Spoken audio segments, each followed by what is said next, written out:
Assalamualaikum warahmatullahi wabarakatuh. Innal hamdalillah nahmaduhu wa nasta'inuhu wa nastaghfiruh wa na'udzu billahi min syururi anfusina wa min sayyiati a'malina. May yahdihillahu fala mudilla lahu wa may yudlil fala hadiyalah. Asyhadu an la ilaha illallah wahdahu la syarika lahu wa asyhadu anna Muhammadan abduhu wa rasuluh. Allahumma sholli ala sayyidina Muhammad wa ala ali sayyidina Muhammad kama shallaita ala sayyidina Ibrahim wa ala ali sayyidina Ibrahim wa barik ala sayyidina Muhammad wa ala ali sayyidina Muhammad kama barakta ala sayyidina Ibrahim wa ala ali sayyidina Ibrahim fil alamin innaka Hamidum Majid. Rabbi shrah li sadri wa yassir li amri wahlul 'uqdatam min lisani yafqahu qawli. Amma ba'du. Hadirin hadirat jamaah kaum muslimin wal muslimat yang dirahmati oleh Allah Subhanahu wa taala. Kali ini saya akan membahas tentang kitab Al-Azkar. Ini yang sebagaimana yang mungkin ada teman-teman yang menanyakan, kitab ini masyhur ya Ustadz di kalangan pondok-pondok.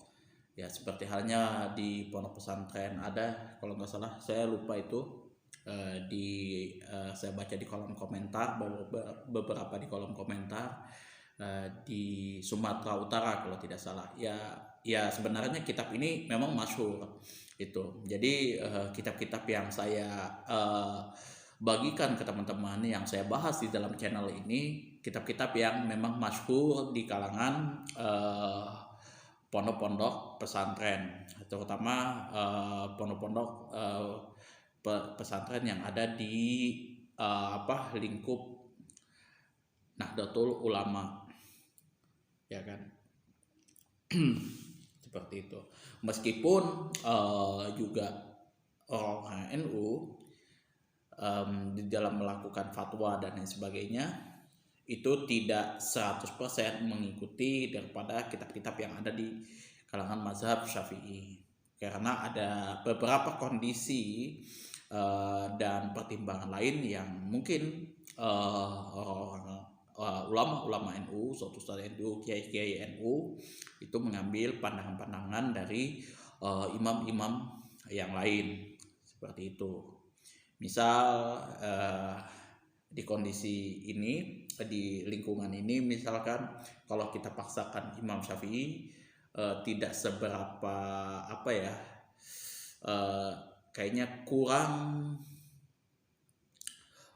mungkin memberatkan umatnya di situ, memberatkan orang-orang di sekitarnya, komunitasnya di situ, maka dia mengambil pandangan yang lain. Itu sah-sah saja. Contoh misalkan kita jual beli, ya kan, jual beli di mall, ya umum kita mesti harus keluar daripada mazhab Syafi'i, karena kalau kita jual akad beli seperti ini itu bukan tabu, bukan cuman kurang pas lah kalau misalkan itu dilakukan di mall. Biasanya sih langsung, karena kita sudah tahu ini tempat jual beli, ya kan, ya sudah kita bayar langsung beli, terima barang, selesai. Itu kita mengambil mazhab yang lain, yaitu mazhab Abu Hanifah. Tapi kalau mazhab Imam Syafi'i kita harus ada akadnya, ada akad di situ ya, ijab kabulnya di situ. Saya beli bank ini, kemudian saya jual, seperti itu. Ya kalau orang Banjar saya paham sekali. Saya pernah ketemu di Lembuswana itu, ya kalau beli beli sarung, beli apa itu, kalau orang Banjar pasti jual Pak ya, oh iya saya beli. Kadang seperti itu. Saya kadang terlupa seperti itu. Kalau orang Banjar dia straight di situ. Ya, jadi kalau misalkan mayoritas orang Banjar itu kalau dia tahu misalkan dia masalah apapun itu, kalau misalkan mazhab Syafi'i mereka bisa lakukan, pasti mereka mengambil daripada mazhab Syafi'i itu. Bagaimanapun kondisinya, selama mereka bisa melakukan fatwa daripada Imam Syafi'i, mereka akan lebih dahulukan ada mazhab Imam Syafi'i, seperti itu. Sampai di mall pun, di mall Mesbana kemarin itu beberapa yang tuh kalau orang Banjar pasti seperti itu, dia jual Pak ya, oh iya saya beli. Itu enggak cuma di pasar-pasar kayak gitu. Kalau di pasar-pasar sudah umum, kalau orang Banjar pasti jual Pak, oh ya kita beli. Itu saya langsung tanya kayak gitu kan, orang Banjar kah gitu, iya Pak orang Banjar. Itu sudah lazim ya, umum sudah kalau orang Banjar seperti itu. Tapi bukan berarti saya merendahkan suku yang lain, enggak. Karena suku-suku yang lain kayak misalkan Bugis, Jawa dan sebagainya itu ada pandangan-pandangan ulama-ulama yang lain. Itu ciri khas dan karakteristik dari suku-suku yang ada di Indonesia saja. Mengikuti kepada fatwa dari guru-guru mereka. Nah, jadi itulah ya saya selalu tekankan itu kepada teman-teman ya. Kalau misalkan berbeda pendapat, selama itu masih dalam koridor Ahlus Sunnah wal Jamaah, ya itu biasa, dan jangan sampai kita saling berpecah belah kayak gitu.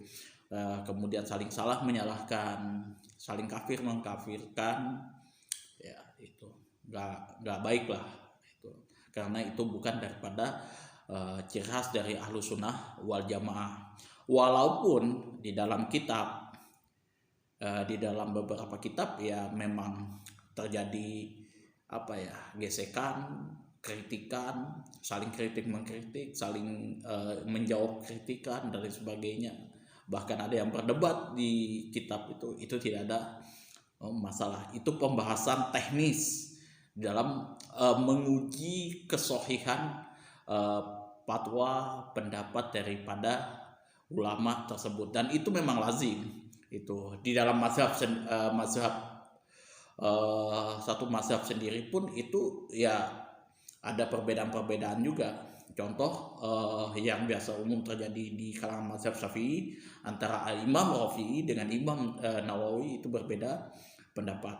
Kalau misalkan yang saya bahas di dalam kitab Fathul Qorib, hukum sholat berjamaah untuk sholat fardu, itu Imam Rafi'i mengatakan sunnah muakkad, tapi Imam Nawawi mengatakan fardu kifayah. Itu salah satu perbedaan pendapat di kalangan mazhab Syafi'i. Dan kitabnya Imam Rafi'i pun juga ditahrij oleh Imam mazhab Imam Syafi'i sendiri, yaitu Ibnu Hajar Al-Asqalani. Ibnu Hajar Al-Asqalani pengarang kitab Bulughul Maram itu juga mentahrij kitabnya Imam Rafi'i di situ, karena Imam Rafi'i tidak seberapa kuat pakar di dalam meneliti suatu hadis, berbeda dengan Imam Nawawi. Imam Nawawi dia mempunyai kepakaran di situ. Ya, hadis-hadis apa segala macam, ini sahih, ini hasan, ini dhaif, syadidud dhaif, maudhu, itu mungkar dan lain sebagainya. Beliau pakar dalam hal itu. Tapi kalau Imam Rafi'i lemah di situ. Dia lebih fokus kepada hukum-hukum istinbat hukumnya. Makanya kitab karangan Imam Rafi'i itu tidak begitu dipandang ketimbang Imam Nawawi, dan banyak dikritisi oleh ulama-ulama mazhab Syafi'i sendiri itu. Jadi tradisi Ahlus Sunnah wal Jamaah itu tidak berpatokan kepada imamnya. Misalkan segini Imam Syafi'i itu dia manut 100% sami'na wa ta'na secara bongkoan seperti itu, enggak. Jadi ulama-ulama Syafi'i, Maliki, Hambali dan semua macam, mereka berusaha terus memperbaharui seperti itu mazhabnya. Kenapa bisa dilakukan seperti itu? Karena di zaman terdahulu, imam-imam terdahulu itu hadis-hadis ya memang tidak semua mereka dapat kayak gitu, karena ada faktor-faktor kondisi-kondisi tertentu yang memang generasi sesudahnya dia punya, tetapi di generasi sebelumnya dia tidak punya, seperti itu. Karena ya itu tadi, ya kondisi keadaannya memang berbeda itu. Contoh ya yang saya sudah sebutkan, biasa kalau di zaman Imam Syafi'i itu masih proses periwayatan, misalkan seperti itu. Di zaman sebelum-sebelumnya masih proses periwayatan, belum sekompleks seperti sekarang. Kita sudah punya kutubus sita, kutubul khamsah dan lain sebagainya, sudah dibukukan, sudah dikodifikasi seperti itu. Nah, kalau di zaman dulu tidak ada seperti itu. Itu masih proses periwayatan. Nah, jadi makanya hukumnya pun juga berbeda itu. Kemudian istimbat hukumnya itu juga berbeda. Dan itu sih lazim terjadi di beberapa imam-imam mazhab. Dan memang imam-imam mazhab sendiri pun, ulama-ulama sendiri pun kadang juga ada salah dia di dalam menentukan suatu hukum.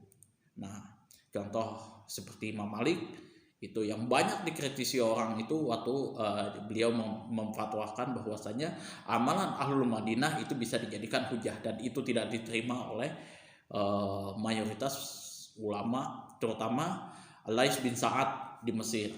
Itu lantang dia menolak pendapatnya Imam Malik di waktu itu. Bahkan walaupun Imam Syafi'i sendiri, Muhammad bin Idris sendiri adalah murid daripada Imam Malik, tapi beliau juga banyak berguru, mengambil manfaat daripada ulama Mesir, itu Al-Lais bin Sa'ad. Nah, Al-Lais bin Sa'ad ini adalah seorang imam mazhab yang memang juga populer di zamannya itu. Tetapi ya seiring berjalannya waktu memang mazhab-mazhab yang lain itu tidak sekokoh daripada 4 mazhab yang populer ini, Imam Malik, Imam Syafi'i, Imam Ahmad bin Hambal, dan Imam Hanafi. Karena 4 imam ini mereka disiplin terus-menerus menurunkan ilmunya dari generasi ke generasi. Mereka karang kitabnya, ya, mereka bukukan, kemudian didokumentasikan seperti itu turun temurun, dan itu tidak berlaku pada mazhab di luar 4 imam ini. Salah satunya Lais bin Sa'ad, kemudian Sufyan As-Tsauri, dan beberapa imam yang lain. Sufyan As-Tsauri ini juga mazhab yang populer juga di zamannya itu, dan memang bagus juga pendapat-pendapatnya juga kokoh juga. Itu saya dulu banyak belajar, mengambil manfaat dulu di dalam kitab Bidayatul Mujtahid. Nah, itu banyak dibahas di situ tentang pandangan-pandangan mazhab-mazhab yang lain di luar 4 imam mazhab yang muktabar yang diketahui di kalangan di masyarakat umumnya di Indonesia. Nah, kalau orang awam di Indonesia ya kita sudah paham ya kan, ini NU, ini Muhammadiyah, ini Wahabi, seperti itu aja. Kalau yang biasa mereka orang awam ketahui, biasa ya seputar masalah kunut, kemudian Fatihah tidak Fatihah, kemudian apalagi tahlil dan tidak tahlil dan lain sebagainya lah, yang muktabar seperti itu. Tapi pada umumnya itu kalau kita runut mulai dari bab taharah sampai bab yang terakhir bab baik, itu ulama tidak ada yang sepemikiran, sependapat seperti itu. Makanya di situ ada ijma lagi, ada pendapat mayoritas ulama, ada pendapat minoritas ulama, dan itu ya kalau saya menilai semua kuat, semua punya dalil-dalil yang sahih di situ. Dan saya belajar seperti itu bukan artinya saya mahir secara keseluruhan tentang perbedaan-perbedaan mazhab, tapi saya untuk mengambil manfaat, kemudian memperluas wawasan dan lain sebagainya. Di sini menjelaskan bab ini nanti menjelaskan tentang ikhlas dan berniat baik. Nah, penting teman-teman ketahui ya, kalau kita melakukan segala sesuatunya, itu yang perlu kita harus tekankan di sini adalah niat kita. Jadi kita harus luruskan dulu niat kita. Nah, karena ini nanti pasti akan dibahas, didalami oleh para ulama-ulama terdahulu di dalam mengarang kitabnya. Dan hadis-hadis yang ada termuat di sini itu mesti didahulukan. Itu baik itu di dalam kitab Sahih Bukhari, nanti dalam beberapa kitab-kitab yang lain. Nah, ini bab yang khusus membahas tentang ikhlas dan berniat tulus ya, berniat baik. Jadi apapun yang kita lakukan, yang pertama kali niat dulu yang harus kita perbaiki, yang harus kita rombak. Faslun, adapun fasal di sini menerangkan fil amri bil ikhlas, yaitu membahas tentang perkara-perkara yang berkaitan dengan ikhlas, wa husnul niat, dan berniat yang lurus, yang baik, fi jam'il a'maliz zahirati, di dalam semua perbuatan yang nampak, yang lahir seperti itu, wal khafiyat, yang tersembunyi, yang tidak bisa diketahui oleh orang banyak. Contoh, sholat berjamaah, semua orang pasti tahu kita akan sholat berjamaah. Kemudian membayar zakat, ada beberapa orang yang tahu kita membayar zakat. Kalau misalkan kita pergi ke Baitul Mal, ke masjid atau ke lembaga-lembaga yang lain, ya otomatis beberapa orang yang di situ tahu kita membayar zakat, bersedekah dan lain sebagainya. Itu pasti ada orang yang melihat. Tapi salah satu amalan yang memang tidak bisa diketahui oleh orang, yaitu puasa. Salah satunya adalah puasa. Itu sulit orang menentukan bahwa misal orang seperti saya puasa atau tidak, karena itu sifatnya khafiyah, saya sendiri. Atau misalkan saya ikhlas apa tidak, itu hanya saya dan Allah yang tahu. Puasa hanya saya dan Allah yang tahu. Itu yang khafiyat, yang tersembunyi. Kalau Allah Ta'ala, Allah Subhanahu wa Ta'ala berfirman di dalam Al-Quran, wa ma umiru illa liya'budullaha mukhlishina lahud-din hunafa. Dan tidak diperintahkan bagi seseorang, bagi mereka, padahal tidak diperintahkan bagi mereka illa, kecuali liya'budullaha mukhlishina, kecuali mereka menyembah kepada Allah mukhlishina, dengan ketaatan yang murni, dengan ketaatan, keikhlasan yang betul-betul murni di sini. Lahuddin, di dalam menjalankan perkara agamanya. Hunafa, lahuddina hunafa, menjalankan agama, urusan agamanya yang lurus, yaitu agama Islam. Jadi kita sholat, zakat, puasa, haji dan lain sebagainya, yang harus kita dahulukan adalah mukhlisin lahuddin hunafa. Di situ mukhlisin, yaitu kemurnian niat kita, ikhlas karena Allah Subhanahu wa Ta'ala. Karena di sini juga Allah berfirman, wa qala Allah Ta'ala, Allah juga berfirman di dalam ayat yang lain, la yanalullaha luhumuha wala dima'uha walakin yanaluhu taqwa minhum. Layanalallah, yang mana Allah Subhanahu wa Ta'ala tidak, sama sekali tidak menerima luhumuha, daging-daging yang kalian kurbankan ya. Nanti kalau kalian teman-teman ada yang berkurban ya, ini penting teman-teman perhatikan. Wala dima'uha, dan darah-darah ya, darah-darah daging-daging dan darah-darah binatang yang teman-teman kurbankan, seperti itu. Jadi Allah nggak menerima itu. Jadi teman-teman berkurban kambing, sapi dan lain sebagainya, Allah tidak menerima, tidak sampai kepada Allah itu daging dan darah yang teman-teman kurbankan, yang teman-teman berikan. Walakin, nah di sini Allah jawab lagi, akan tetapi yanaluhu, yang diterima oleh Allah, yang sampai kepada Allah Subhanahu wa taala di sini at-taqwa, ketakwaan,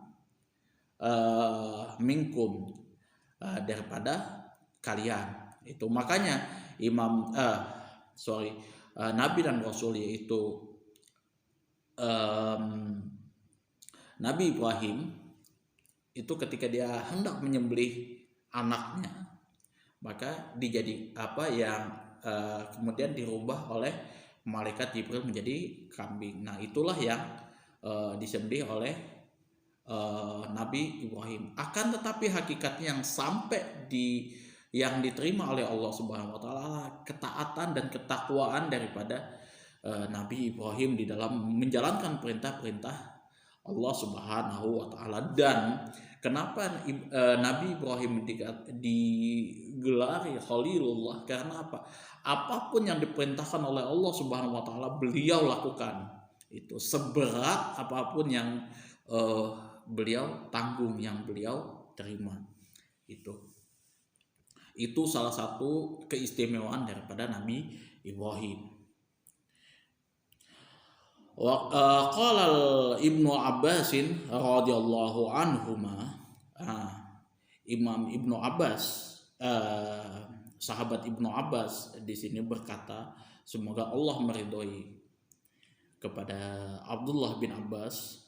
Jadi di sini adalah anaknya Abbas bin Abdul Muthalib. Abbas bin Abdul Muthalib ini adalah paman dari Rasulullah Shallallahu Alaihi Wasallam. Kemudian mempunyai anak Abdullah bin Abbas, sepupu daripada Rasulullah Shallallahu Alaihi Wasallam. Maknahu, nah di sini Ibnu Abbas mentafsirkan ayat Al-Quran di sini, walakin yanaluhun niat, yang mana yang diterima oleh Allah Subhanahu wa taala adalah niat kalian. Jadi niat kita yang diterima oleh Allah, yang dimaksud dengan ketakwaan di sini. Akhbarana Syekhuna al-Imam Al-Hafidz Abdul Baqa, yang mana telah menceritakan kepada kami syuyukhuna al-Imam, guru kita, yaitu Al-Imam Al-Hafidz, yang hafiz, yang hafal tentang hadis-hadis, predikatnya adalah hafidz, Abul Baqa, yaitu Abul Baqa, yang mana nama aslinya adalah Khalid ibnu Yusuf ibnu Sa'din ibnu Hasan ibnu Mufarriji ibnu Bakar al-Maqdisi an-Nabulsi Summa ad-Dimashqi. Jadi Khalid bin Yusuf, ya namanya panjang itu, yang biasa juga dikenal dengan ad-Dimashqi itu, radhiyallahu anhu, semoga Allah meridhoinya. Akhbarana Abu Yumni Al-Kindi, dan juga di sini Abu Yaman Al-Kindi juga mengatakan kepada kami, wa akhbarana haddatsana atau akhbarana Muhammad ibnu Abdul Baqi Al-Ansari, kemudian juga akhbarana Abu Muhammad Al-Hasan ibnu Ali Al-Jauhari, telah mengabarkan kepada kami juga Abu Muhammad Hasan bin Ali Al-Jauhari.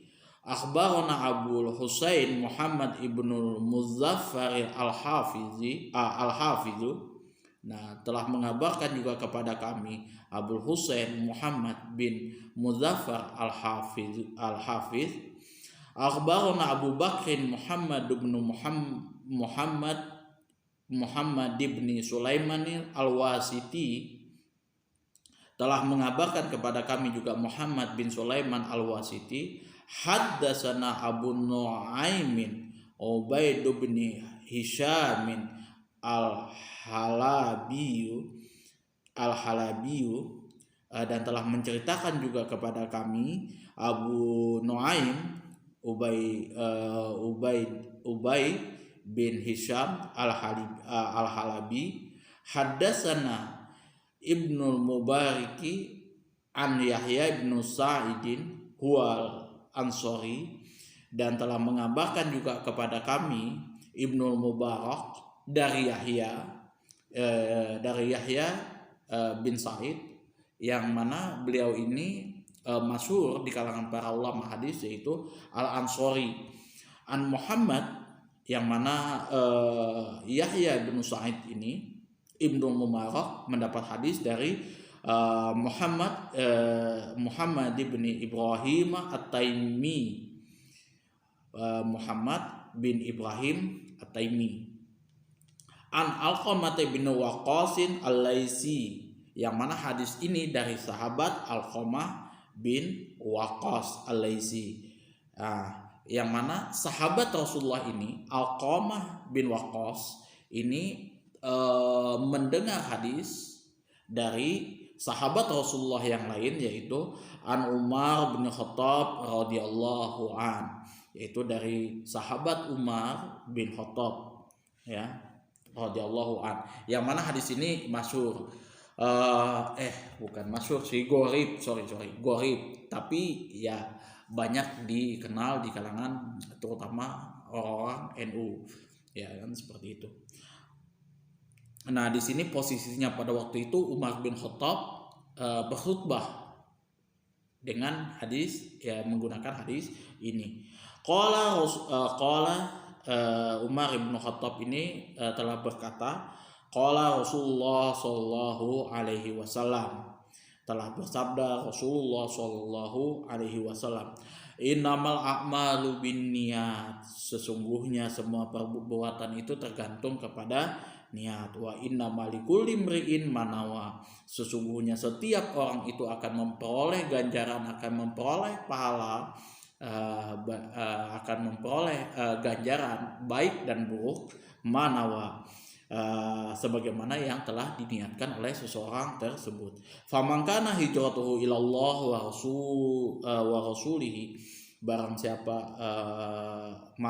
siapa yang hijrahnya, yang niat hijrahnya ilallah karena Allah wa rasulihi dan rasulnya, fa hijratuhu ilallah wa rasulihi, maka ganjaran hijrahnya itu juga karena Allah dan rasulnya. Faman kana hijratuhu ila dunya, dan barang siapa yang berhijrahnya karena dunia, yusibuha, maka dia akan mendapatkan ganjaran dunia itu saja. Awi muraatin, atau karena wanita, misalkan saya berhijrah atau mungkin saya sholat karena ada wanita incaran, kayak gitu kan. Contohnya yang seperti familiar di kalangan orang-orang sekarang, harta tahta dan renata, seperti itu.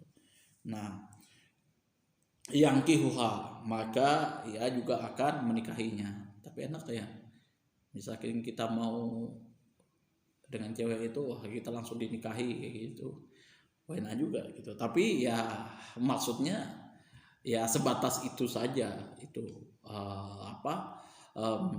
ganjaran yang kita dapatkan. Jadi kita niat ikhlas karena Allah Subhanahu wa taala itu tidak dihitung. Fa hijratuhu ila ma hajara ilaihi, dan niat hijrah seseorang tersebut bergantung kepada apa yang diniatkannya. Jadi tergantung niat hijrahnya. Kalau misalkan kita misalkan naik haji kayak gitu karena Allah dan Rasulnya, maka kita akan mendapatkan pahala ganjaran ikhlas Allah dan Rasulnya. Kalau misalkan kita niatnya untuk mendapat haji, gelar haji dan lain sebagainya, nah itu nanti ada perkaranya sendiri.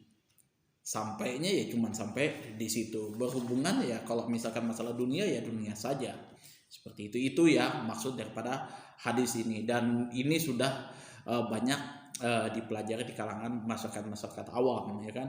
Itu bahkan lelucon kami waktu itu ya kan, kalau orang NU itu hadisnya pasti inamal amalu binniyat atau inamal likulli imri'in ma nawa, itu pasti orang NU.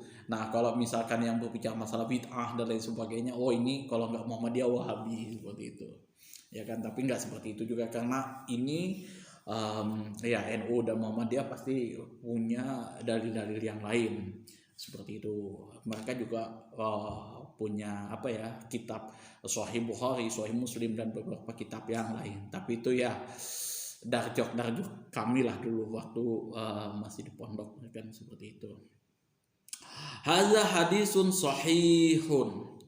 Hadis yang diterangkan tadi predikatnya sebenarnya kalau dari sisi periwayatannya itu gharib. Jadi masuk dalam kepada ahad, cuman dia bukan taraf masyhur. Dia ada masyhur,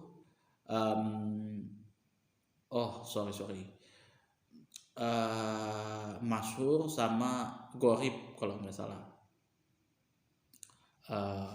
Gharib. Nah, gharib itu dia satu-satu, dia ganjil mulai dari atas sampai bawah, cuman tidak sampai banyak lah yang meriwayatkan gitu. Dia cuma kalau nggak salah itu satu aja yang mulai dari sahabat sampai tabiin ke bawahnya itu ganjil ya, satu-satunya. Tapi hadis ini predikatnya adalah sahih ya, tidak ada cacatnya di sini. Muttafaqun ala sihhatihi, yang mana telah disepakati kesahihannya. Dan hadis ini kesahihannya bisa dicek di dalam kitab Sahih Bukhari. Itu. Jadi kalau misalkan di hadis ini sudah dicatat, dimasukkan oleh Al-Imam Bukhari, biasanya sudah lolos verifikasi itu. Kalau Imam Bukhari itu di dalam memasukkan hadis di dalam kitabnya itu betul-betul ketat, disiplin. Itu mujma'un, yang mana disepakati pula ala azmihi, ala izomihi, mauqihi wa jalalatihi, yang mana telah disepakati keagungan kedudukan daripada hadis ini, wa jalalihi, dan kebesaran hadis ini. Jadi hadis ini memang betul-betul banyak diamalkan oleh para ulama. Wa huwa ahadul ahadisi, yang mana hadis yang kita baca tadi adalah salah satu daripada hadis-hadis allati 'alaiha madarul islami, yang mana menjadi pos perputaran agama Islam. Itu jadi pokok dalam menjalankan agama Islam ya hadis ini. Itu jadi posnya itu. Wa kana salafu, dan ada beberapa ulama-ulama salaf, wa tabi'uhum, dan pengikut ulama salaf, minal khalafi, dari kalangan ulama khalaf, rahimahumullahu ta'ala, semoga Allah merahmati kepada mereka, yastahibbuna, mereka lebih menyukai istiftahal musannafati bihadzal hadis, yaitu membuka karangan kitab-kitabnya bihadzal hadis, dengan hadis ini. Jadi kalau misalkan teman-teman membaca kitab Sahih Bukhari, nah baca di ini bab pertama, bagaimana wahyu diturunkan, hadis ini pasti ada. Kemudian hadis arba'in, Riyadhus Shalihin, itu setelah ayat Al-Quran, hadis ini pasti ada. Hadis arba'in ini juga ada hadis ini. Itu masyhur di kalangan ulama. Lebih senang ulama-ulama itu membuka kitabnya dengan hadis ini. Nah, nanti dibahas di sini apa sih keunggulan daripada hadis ini ya, kita mengamalkan hadis ini.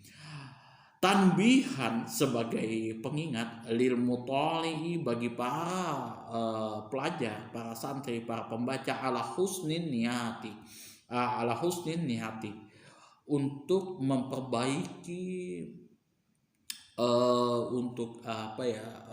memperbagus, memurnikan niat kita, itu niat seseorang, wahtimamihi bidzalika wal i'tina'u bihi, dan memperhatikan dengan sungguh-sungguh hal ini, niat kita, wal i'tina'ihi, dan serta di sini kita harus mementingkan niat tersebut ya.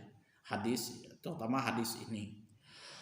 Rawaina anil Imam Abi Sa'id Abdurrahman ibnul Mahdi rahimahullahu taala qala, yang mana kami telah meriwayatkan daripada Imam Abi Sa'id Abdurrahman ibnu Mahdi bin Mahdi rahimahullah, semoga Allah merahmati kepada ulama tersebut. Qala, beliau telah berkata, man arada ayusannifa kitaban, barang siapa yang menginginkan, yang ingin menulis suatu kitab, faliyabda, maka hendaklah dia memulai, seorang kita, ulama siapapun itu, memulai bihadzal hadis, dengan hadis ini, inamal amalu binniyah. Itu jadi makanya kalau misalkan teman-teman membaca kitab-kitab terutama yang berbicara masalah hadis, pasti ini yang dimasukkan pertama kali, hadis ini yang dimasukkan pertama kali selepas ayat-ayat Al-Quran, seperti itu. Wa qala al-imamu Abu Sulaiman al-Khattabi rahimahullahu ta'ala, dan juga Imam Abu Sulaiman al-Khattabi rahimahullah, semoga Allah memberikan rahmat kepada beliau, telah juga mengatakan, kanal muqaddimuna minasyuyukhina yastahibbuna taqdima hadisi, bahwasanya ada al-mutaqaddimin, orang-orang yang terdahulu, ulama-ulama orang terdahulu, min syuyukhina, dari guru-guru kami, yastahibbuna, lebih menyukai, taqdimah hadis, mendahulukan hadis, al-a'malu binniyat. Jadi amal itu bergantung pada niat, atau yang biasa kita baca tadi, innamal amalu binniyat wa innamal likulli imri'in manawa. Itu sudah masyhur di kalangan para ulama. Mereka di dalam mengarang suatu kitab, pasti ini yang dibahas ya, yang dimasukkan pertama kali. Amama kulli syai'in amama kulli syai'in yunsa'u, yang mana didahulukan di dalam segala sesuatu yang menyangkut, yang berkaitan, wa yubda'u, yang mana juga dimulai, min umuriddin, dari perkara-perkara agama, li umumil hajati, semua perkara yang umum, ya kan, apapun itu hajat, keperluan kita di situ, ilaihi, di dalam segala sesuatunya, fi jami'il anwa, di semua bidang. Jadi baik itu hadis, fikih, dan lain sebagainya, hadis ini yang diketengahkan, yang dimasukkan, seperti itu, ya kan. Itu untuk meluruskan niat kita, sebagai tanbih tadi, sebagai pengingat kita di dalam meluruskan niat kita itu. Makanya kalau misalkan teman-teman baca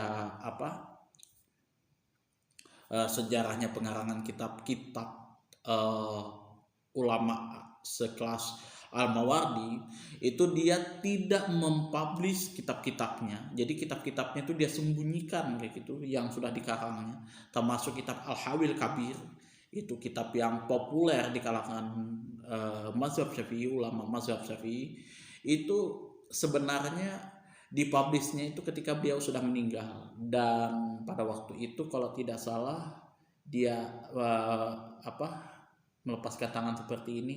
Nah itu baru dia bahwa menandakan bahwa kitabnya sudah diterima oleh Allah Subhanahu Wa Taala. Dan itu wasiat yang diwasiatkan kepada Al-Mawardi kepada muridnya ketika dia meninggal. Jadi kitab ini nantinya kalau misalkan saya sudah wafat, kalau misalkan nanti posisi tangan saya yang seperti ini tidak masih seperti ini, maka kitab-kitab yang beliau karang itu tidak diterima oleh Allah. Tapi kalau sudah seperti ini, maka kitabnya diterima. Dan pada waktu dia meninggal itu kalau tidak salah yang saya baca di kitabnya itu, nah dia membuka tangannya seperti ini, dan baru ketika sudah mendapat ya istilahnya isyarat diterimanya kitab itu di hadapan Allah Subhanahu Wa Taala, maka kitabnya baru dipublish. Salah satu contoh lagi kitab Jurumiyah. Nah Jurumiyah itu banyak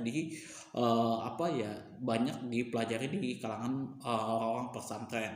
Tuh matan Jurumiyah itu saya pun juga belajar kitab itu. Jadi saya pun juga dulu waktu belajar itu sempat sombong juga karena bisa mendalami kitab Nahwu matan Jurumiyah itu. Nah itu dulunya waktu selesai dikarang itu dibuang ke sungai, makanya namanya Jurumiyah, itu dialirkan ke sungai itu. Karena apa? Kalau misalkan ini saya salah dalam niat, kemudian niat saya tidak baik dan lain sebagainya, maka kitab ini biarlah binasa di telan alam. Karena itu kitab itu diterima oleh Allah karena kelurusan musannif pengarang kitabnya, maka sampai sekarang kitab itu selalu dibaca, diteliti dan dikaji oleh ulama-ulama para santri setelahnya seperti itu. Termasuk juga kitab yang selalu saya ceritakan itu ya, kitab hadis arba'in, Riyadhus Shalihin, Al-Azkar, karangan-karangan, terutama karangan-karangan Al-Imam Nawawi selalu dikaji. Itu karena keikhlasan daripada niat seorang ulama-ulama terdahulu itu. Nah ini pembahasannya di sini. Jadi di semua keperluan, di semua bidang yang harus diluruskan, yang harus direnovasi itu adalah niat. Nah itu apalagi kalau misalkan kita yang membuka konten, membuka channel ya untuk AdSense perlu ini lagi, tapi itu bercanda lah, itu biasalah untuk keperluan ya, nggak ada masalah. Wabalawona dan telah sampai kepada kami an ibni Abbasin, daripada Ibnu Abbas, Abdullah bin Abbas radhiyallahu anhu, semoga Allah meridhoi kepada keduanya, anhu sesungguhnya sesungguhnya Abdullah bin Abbas ini telah berkata, innama yahfadhu hadisu rajuli ala qadri niyatihi. Sesungguhnya dipelihara oleh Allah Subhanahu Wa Taala terhadap seseorang, ya dipeliharanya. Sesungguhnya Allah memelihara, maksudnya kepada seseorang tersebut, ala qadri niyatihi, tergantung daripada kadar niatnya. Nah ini wa qala ghairuhu, dan juga di sini sahabat lain mengatakan innama yu'ton nas ala qadri niyatihi, karena sesungguhnya manusia itu diberi ganjaran, diberi pahala dan lain sebagainya, ala qadri niyatihim, sesuai dengan kadar niatnya. Nah kalau misalkan Allah memberikan ganjaran pahala sedikit dari saya membuat konten, berarti niat saya ada yang tidak baik, biasa berharap AdSense kah, monetisasi dan lain sebagainya. Itu juga perlu kita renovasi, kita perbaiki terus ya, reformasi terus niat kita, bukan cuma reformasi.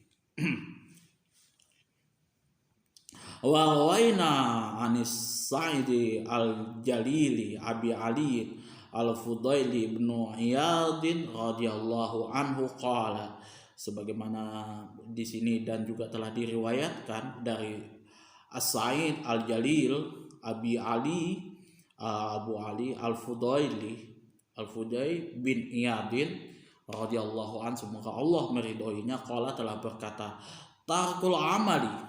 Nah, ini penting teman-teman ketahui ya.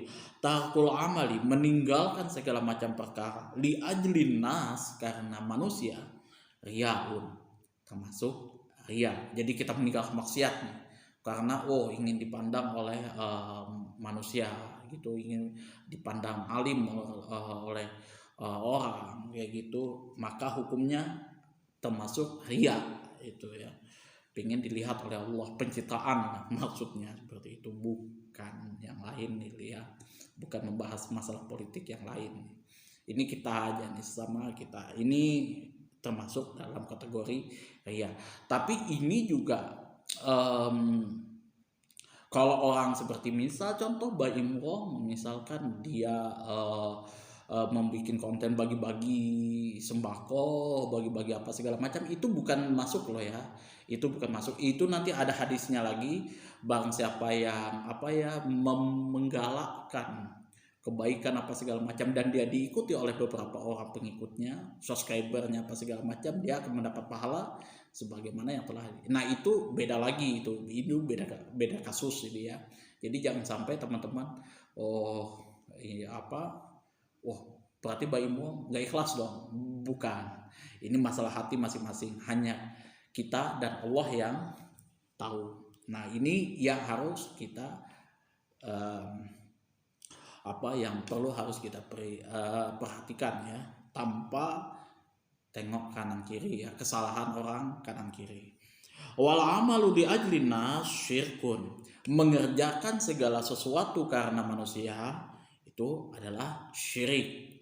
Nah, ini yang perlu kita benahi ya.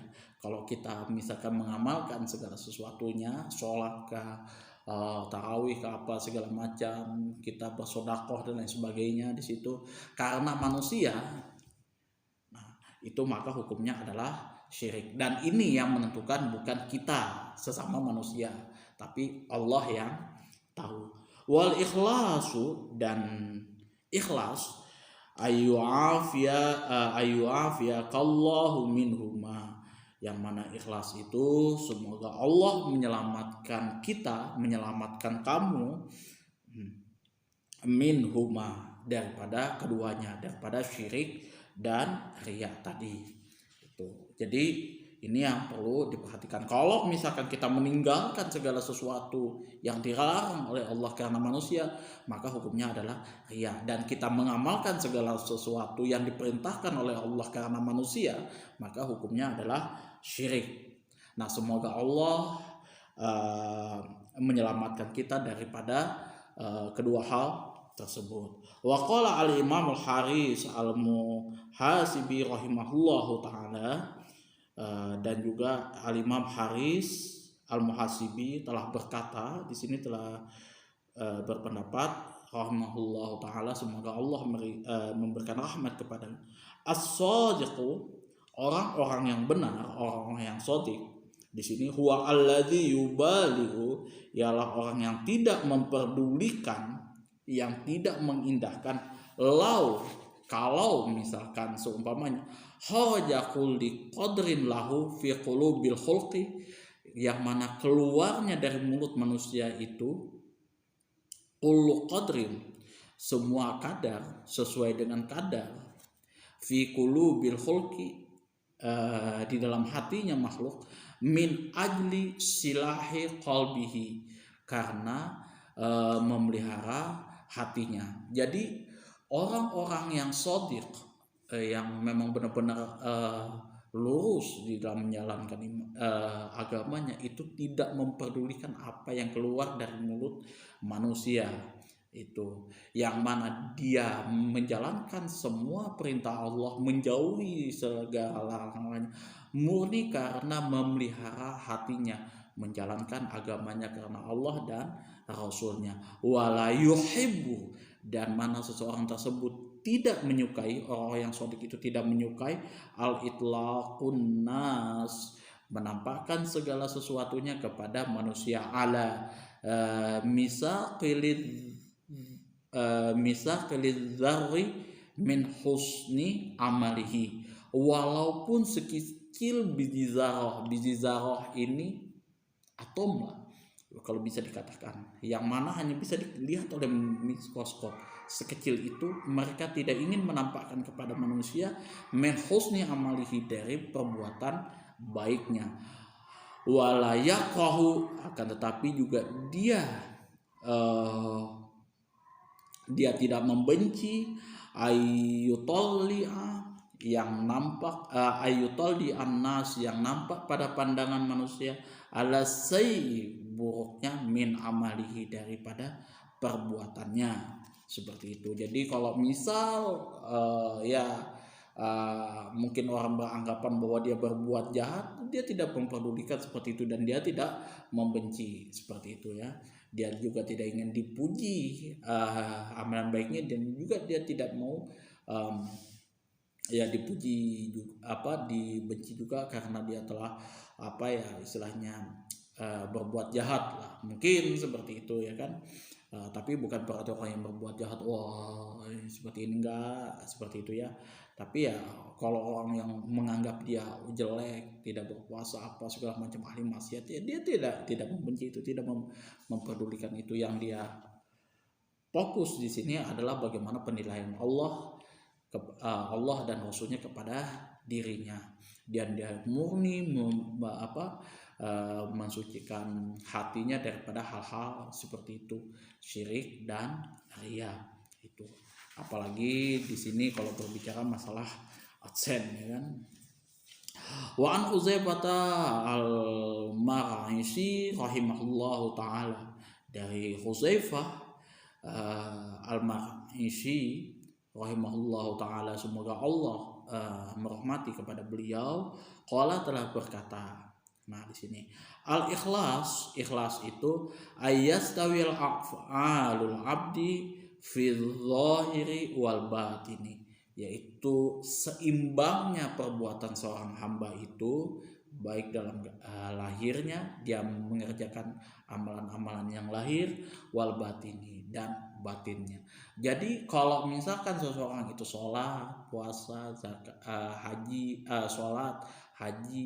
zakat, kayak gitu, dia seimbang, dia tetap mengerjakan itu.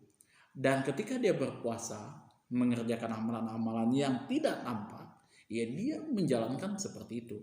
Itu salah satu menurut pendapat Imam Huzaifah itu masuk dalam kategori ikhlas. Itu wa rawaina anil Imam al-Ustadz Abil Qasim al-Khusyairi rahimahullahu taala qala, yang mana telah meriwayatkan, dan kami telah meriwayatkan dari Imam al-Ustadz Abu Qasim al-Khusyairi rahimahullah, semoga Allah merahmati kepada beliau, qala, telah berkata, ikhlas di sini adalah ifradul haq, yaitu mengesahkan Tuhan yang maha hak subhanahu wa ta'ala, fi ta'ati bil qasdi, dalam mentaati perintah-perintah Allah subhanahu wa ta'ala dan menjauhi larangannya, bil qasdi, dengan niat ya, dengan niat, wa huwa ayyurida bi ta'ati, yang mana hendaklah seseorang tersebut berkeinginan menjalankan segala sesuatunya bi ta'ati, dengan mentaati. Nah, perintah Allah subhanahu wa ta'ala semata-mata at-taqarruba, semata-mata mendekatkan ilallahi ta'ala, kepada Allah subhanahu wa ta'ala, duna syai'in akhar, tanpa mementingkan segala sesuatu yang lain, minta sonnu li makhluqin, seperti mencari pujian daripada seorang makhluk, awil tiksabi madati dan nas, dan mencari muka daripada manusia ya kan, mencari pencitraan, mencari adsen dan lain sebagainya, misal seperti itu ya kan. Itu bukan dikatakan dari ikhlas. Au mahabbati mahin minal khalqi, atau mendapatkan kecintaan pujian daripada seorang makhluk, itu juga tidak boleh ya, itu bukan dalam kategori ikhlas. Au makna minal ma'ani siwa taqarrubi ilallahi ta'ala, atau semakna dari makna-makna yang lain yang berkenaan daripada contoh yang sudah disebutkan, yang mana semata-mata niat kita adalah at-taqarrub ilallah ta'ala, mendekatkan diri kita kepada Allah Subhanahu wa taala, bukan untuk menjadikan video ini viral apa segala macam. Enggak, itu bonus aja ya, kita dapat nanti kelak di yang ya di dunia lah, seperti itu. Tapi ya tujuan kita adalah ikhlas murni karena Allah Subhanahu wa taala. Kalau memang channel ini viral dan lain sebagainya, ya semoga teman-teman yang menonton channel ini, video ini, ya ikut mengamalkan daripada apa yang sudah diajarkan di dalam kitab ini. Jadi video ini viral, video ini teman-teman sharekan, itu jangan lupa untuk diamalkan. Kemudian mengajak teman-teman untuk melakukan amalannya serupa. Nah, kalau kita mengeserkan segala sesuatu yang baik, ya bersedekah dan lain sebagainya, diikuti oleh orang yang lain, maka pahalanya itu ya seperti yang kita yang orang-orang kerjakan, itu akan ke kita. Itu sedekah jariyah, ilmu yang bermanfaat, itu akan selalu diberikan kepada kita di akhirat kelak, dengan syarat yaitu ikhlas karena Allah Subhanahu wa taala dan Rasulnya. Itu wa qala Sayyidul Jalil Abu Muhammad Sahlun Ibnu Abdi Tustari radhiyallahu anhu, yang mana telah mengatakan Sayyid Al-Jalil As-Sayyidu Al-Jalil Abu Muhammad Sahlun bin Abdillah At-Tustari radhiyallahu anhu, semoga Allah meridhoinya, nazarul iktiyasu, yang mana orang-orang yang pandai, alim ulama di sini telah banyak meneliti fit tafsiril ikhlas, makna kata dari definisi daripada ikhlas tersebut. Walam yajidu ghairu hadza, dan tidak didapati dari mereka ghairu hadza kecuali daripada definisi berikut. Antakuna harakatuhu, yang mana hendaklah gerak-gerik seseorang tersebut, wa sukunuhu, dan diamnya seseorang tersebut, fisirihi wa alaniyatihi lillahi ta'ala, baik itu lahir dan batinnya, batin dan lahirnya itu hanya semata-mata karena Allah Subhanahu wa taala. La yumajizuhun nafs wala hawaan wala dunyan, di sini yang mana tanpa mencampuri urusan kehendak dirinya, wala hawan, dan juga hawa nafsunya, wala dunyan, dan juga dunianya di sini. Jadi tidak bercampur urusan dunia, urusan hawa nafsu dan kehendak dirinya dengan urusan Allah Subhanahu wa taala dan Rasulnya, dan dia semata-mata murni karena menjalankan perintah-perintah Allah dan Rasulnya, cinta kepada Allah dan Rasulnya. Itu orang yang ikhlas, definisi daripada ikhlas. Wa rawaina 'anil Ustaz Abi Ali Ad-Daqqaq radhiyallahu anhu qala, yang mana kami telah meriwayatkan dari Ustaz Abi Ali Ad-Daqqaq, semoga Allah meridhoi atas beliau, qala, telah berkata, ikhlas di sini at-tawaffi, memelihara diri kita, an mulahadzatil khalqi, dari perhatian makhluk. Jadi ikhlas di sini tujuannya adalah memelihara kita daripada perhatian makhluk. Perhatian makhluk itu enggak ada apa-apa, penilaian netizen apa segala macam, itu tidak ada masalah bagi kita, gitu ya. Tidak ada masalah bagi kita. Yang perlu kita Perhatikan di sini penilaian dari Allah Subhanahu wa taala dan Rasulnya. Wasidqu, sedangkan sidiq di sini atanaqi, membersihkan diri kita an mutalaatin nafsi, dari memperturutkan hawa nafsu. Wal fal mukhlisu, dan adapun orang yang ikhlas di sini la riya alahu, tidak ada riya di dalam hatinya. Wasadiqu la i'jabalahu, dan seorang yang shadiq, seseorang yang lurus, yang benar, la i'jabalahu, tidak ada mempunyai rasa ujub, merasa dirinya lebih pintar, merasa dirinya lebih soleh, merasa dirinya segala sesuatu dan lain sebagainya. Karena dia yang hebat-hebatnya sendiri, itu namanya ujub di situ. Nah, kalau riya, pamer, ya misalkan ini mobil saya gitu kan, HP-nya gitu kan, jangan sampai. Kalau misalkan niat kita di situ hanya ingin mempertontonkan kehebatan kita, apa yang telah kita capai dan lain sebagainya, itu masuk dalam kategori riya di sini. Kalau misalkan niat kita tadi, misalkan karena kita merasa mampu, karena kita memang orang yang pandai dan lain sebagainya, tidak ada lagi yang orang yang seperti saya, ingat, itu namanya ujub. Tapi yang menilai itu bukan saya, bukan netizen, bukan yang lain, tapi Allah Subhanahu wa taala dan Rasulnya. Nah, di sini saya mengkritisi teman-teman sebagai yang lain, bukan semata-mata karena saya benci, bukan karena mungkin aksen dan lain sebagainya, tapi semata-mata supaya kita saling menjaga, saling mengingatkan.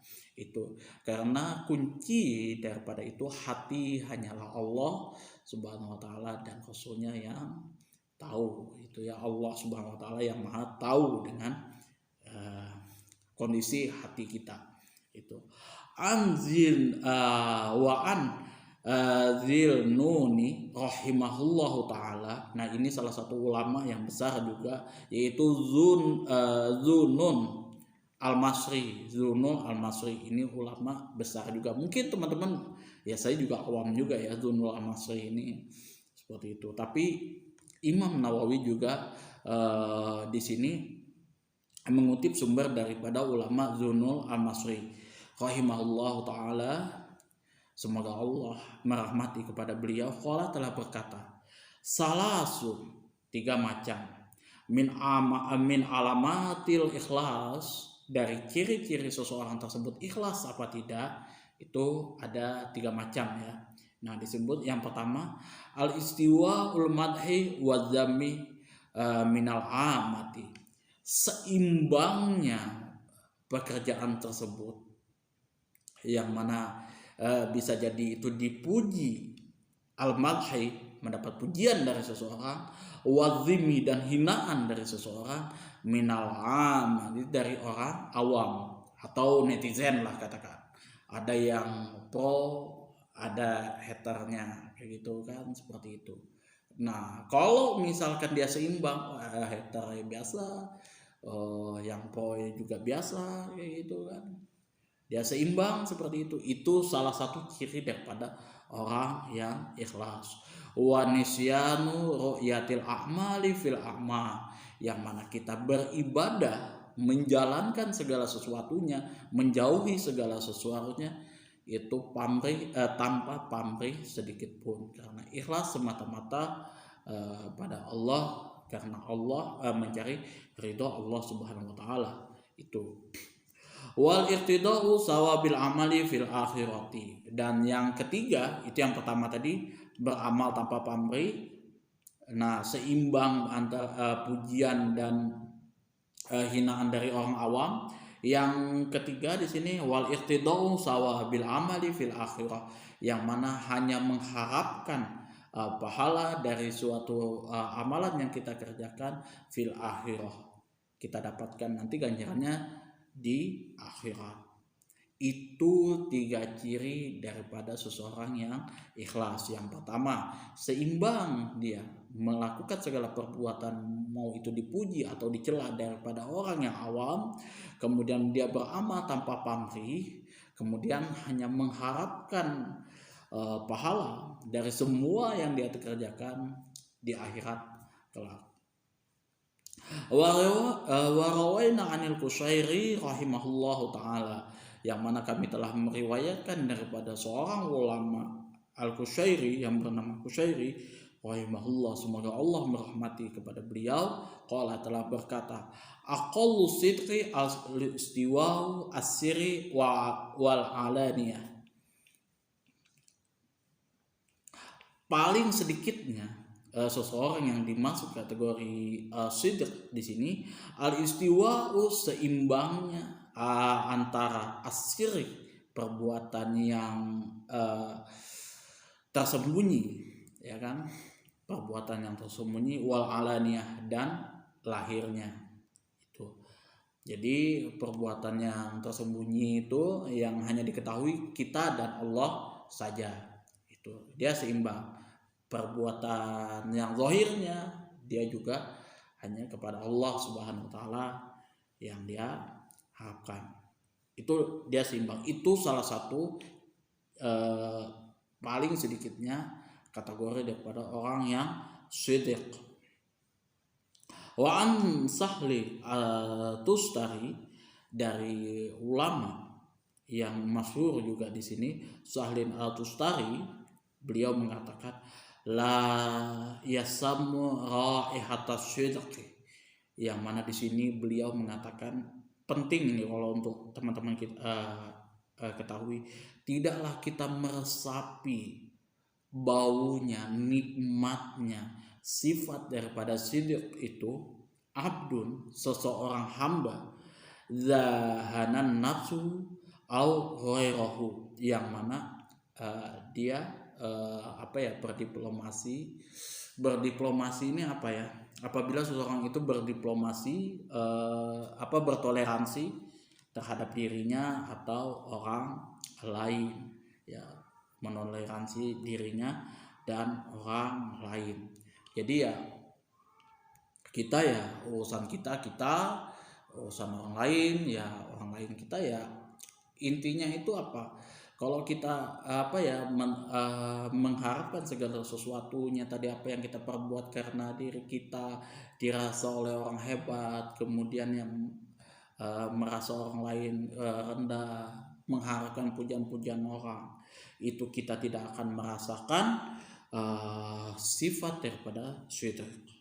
Wa aqwaluhum fi hadza ghairu munhasiratin, dan semua pendapat-pendapat ulama berkaitan dengan masalah ikhlas yang disebutkan panjang lebar di sini tadi, itu sebenarnya masih belum seberapa yang dimasukkan di dalam oleh Al-Imam Nawawi, yang mana hal ini ghairu munhasiratin, masih tidak terhitung lagi yang beliau akan masukkan. Bahkan kalau misalkan beliau masukkan semua ini, maka pembahasannya akan menjadi tambah panjang lagi, tambah bertele-tele. Ini aja sudah ada 1 jam 8 menit 13 detik ini sudah, gitu kan. Wa fiha asyartu ilaihi kifayatun liman wuffiqa, dan ini telah aku cukup kemukakan, dan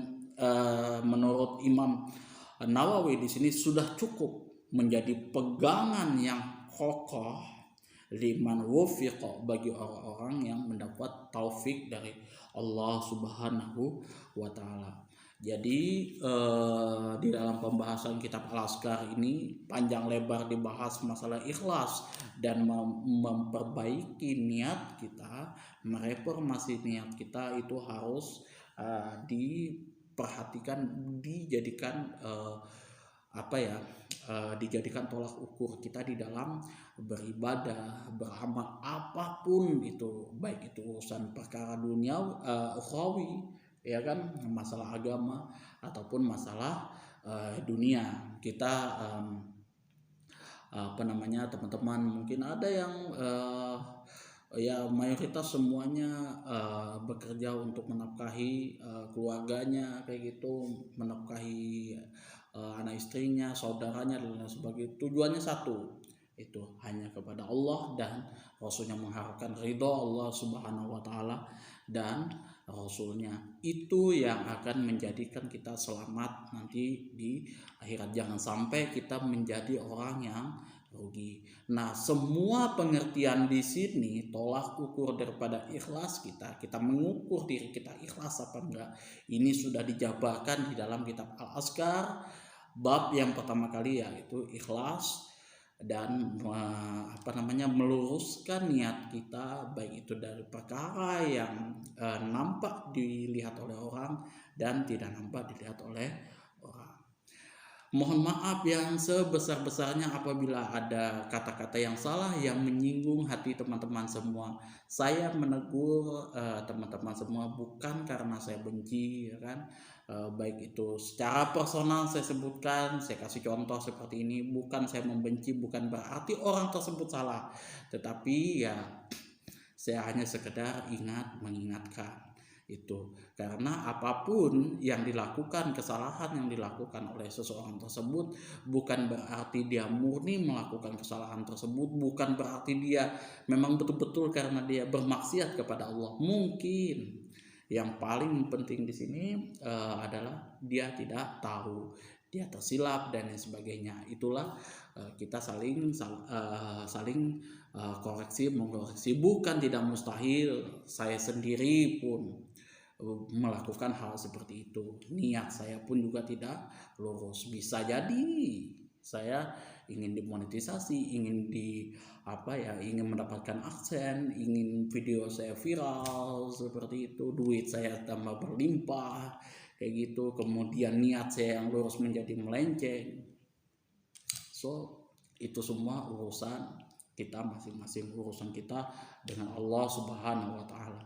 Teman-teman bisa tegur saya kalau misalkan saya melakukan kesalahan dan khilafan. Itu juga yang selalu saya katakan kepada teman-teman saya.